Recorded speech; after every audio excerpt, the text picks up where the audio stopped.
Hey everybody, it's Dave Weigel, Family Court Fraud Warrior Movement. It's a movement now. Started this 18 months ago, and it finally happened. My last piece to Inspector General and Doge, it finally got out there.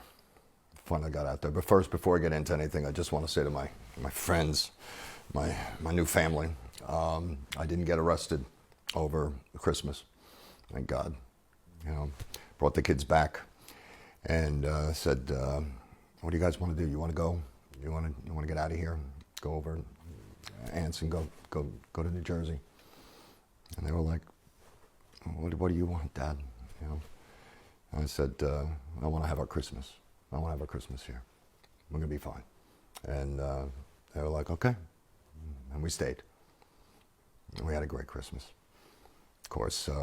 My heart was in my throat the entire time, thinking about the chance of being sent back to what they want to do in Rikers. But thankfully I had so many people, so many new friends reach out and offer their help. And the network that we've now created is something to behold.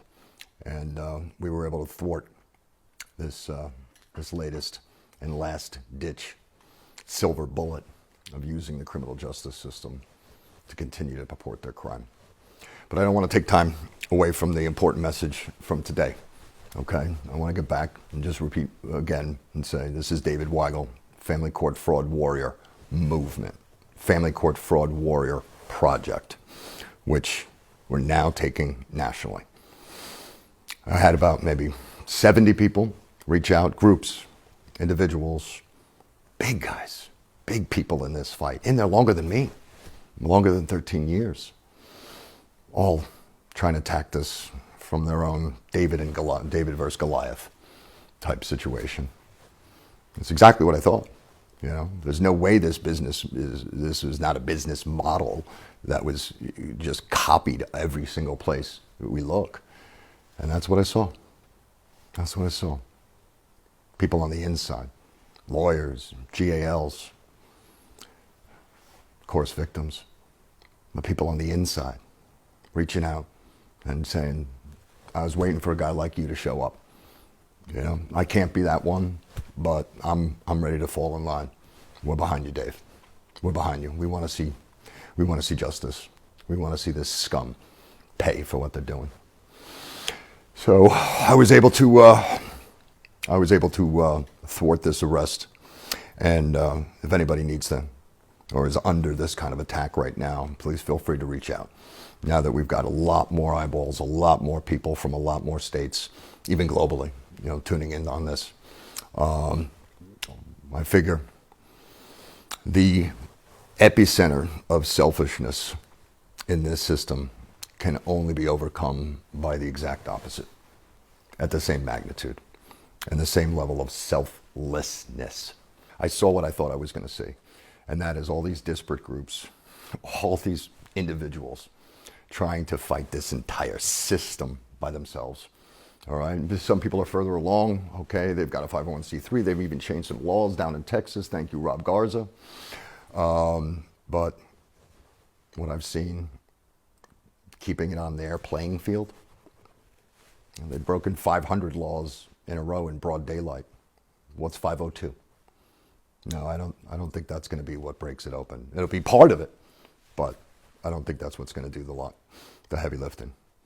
And I was really, really thinking, after hearing from all of these people and the stories I heard every day, every time I thought I've heard the worst, another one. In Colorado, these judges are purposely putting little girls with known predators, sex offenders. They're knowingly putting them with them, little 11, 12, 13-year-old girls. How do they live with it? How do they live with it? People are rightfully up in arms, but we're sitting here and just realizing at every single place it's been stopped out. Every place but here. Every place but our real ace in the hole, and that is the investigative journalist. That is the ultimate regulator in the United States of America. And we better be happy that we have it. Because I know in Australia, you write about family court, you're doing 8 years. And that's the one and only thing in my case that they seem to have not been able to touch, is my First Amendment right to put out evidence about a crime, about a public harm, a public risk to every man, woman, and child that knows someone that's married, loves some kids. We're all exposed. And what I've learned in the last 3 weeks is just to what degree. So this message is a follow-up message directly to Elon Musk at Doge. Why? He's not a regulator. No, he's not. But what I learned is that this thing goes so far up. I mean, the FBI is not just looking away. They're in on it. When there's 57 complaints against the same system that never gets looked at, never gets investigated, how many did Sarah Wallace find in the New York courts? And that's it. Oh, she was warned off pretty quickly, huh? By the New York Bar Association saying, oh, irresponsible reporting. Absurd.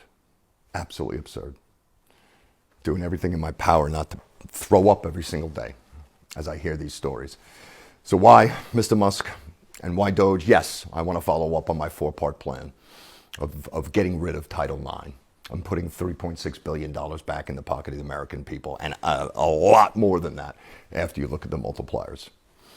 But it started dawning on me that this is so far up. Only the richest man in the world with a pair of balls would have the gall and the desire to right this wrong. So I'm putting out this request directly to you, sir. I know you are a details guy. I know you're down in the weeds. I invite you to look into my story or any one of them, okay? But I'm going to be spending, and we came up with a plan. We have a little committee, a little board of directors now that we're putting our heads together and thinking about, well, where do we pick up from? You know, whose 501c3 do we jump on? Okay, how do we organize nationally? Realizing that no one's had a vested interest in uniting all these victims. Yeah, there's a number of RICO cases going on, and we are 150% behind all of those. That's still a legal process. That's still playing with their game pieces. I have my doubts. I think what's going to break this open is, number one, somebody like the richest guy in the world with a pair of balls. Number two is going to be all of us victims uniting selflessly. Nothing about me. Nothing about join my. No. We're just trying to put our brains together and our resources and seeing how we can most intelligently structure this national voice. And we came up with a plan. Came up with a plan for a call to action. Now that everybody, and in my case, has been following us for 18 months, getting more and more disturbed every time you hear another thing that they're able to get away with. Another crime, another child used as a pawn. But everybody's left, okay, what do I do? What can we do? Yeah, we're trying to change laws. Yeah, we're trying to get new politicians in there. Those are very long balls. What can we do today? And we thought, why not have every victim that hears this voice turn your phone around, press record, and give us 3 minutes of your truth. Now, we've got to stay pointed. It cannot be every single law and everything, and it can't be quantity. It has to be the most concise 2 minutes that tells who you are, names of the culprits. If you're not ready to take that step, then step away. There's enough people that are. It's time the names and the pictures were published.